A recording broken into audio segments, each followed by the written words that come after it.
Hi everyone and welcome back to HomeHeadChef. Today we're going to be making tartar sauce.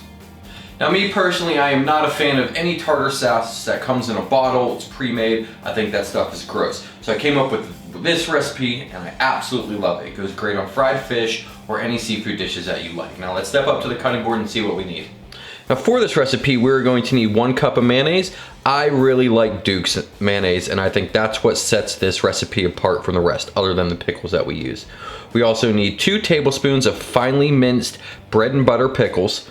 We need 1.5 tablespoons of chives, 2 teaspoons of lemon juice, 2 teaspoons of the juice from these pickles, and salt and pepper to taste. Now all we're gonna do is combine all of our ingredients into our mayonnaise and give it a nice whisk till it's all thoroughly combined. We do not want to overmix the mayonnaise. So pickles, our chives, our lemon juice, our pickle juice, and some salt and pepper. Now it's best to let this sit in your fridge for about an hour so that way the flavors really come together and become cohesive. Now this will last in an airtight container for up to 2 weeks in your fridge. Now let's get a taste.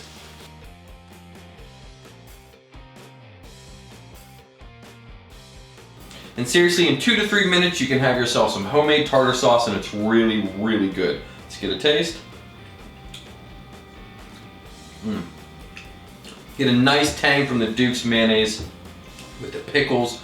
Chives add a nice crisp taste to it. It's really good. I hope you enjoy this recipe. If so, hit that thumbs up button. If you're new to the channel, subscribe. If you're interested in the outdoors, I'll drop a link in the description for my outdoor channel. Thanks for stopping in. We'll see you next time.